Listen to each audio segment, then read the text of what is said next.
Aleksandar Kucar, predlagatelj v zadevi SCT Delfi, mali delničarji. Zanima, kako komentirate današnjo razpravo na sodišču?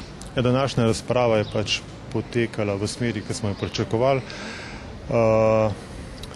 K vlogi so se priključili tudi ostali mali delničarji, mislim, da preko 230 malih delničarjev. Sodišče bo začelo z sklicem poravnalnega odbora. Nadaljevanje pričakujemo po poletju.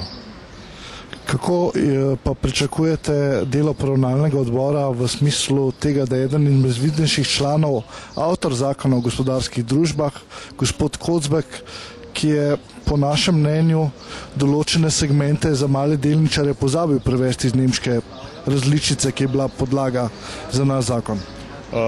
To jaz kot laik težko komentiram. Zdaj upam, da bo gospod Kocbek delal po načelu po poštenju, tako da pustimo se presenetiti.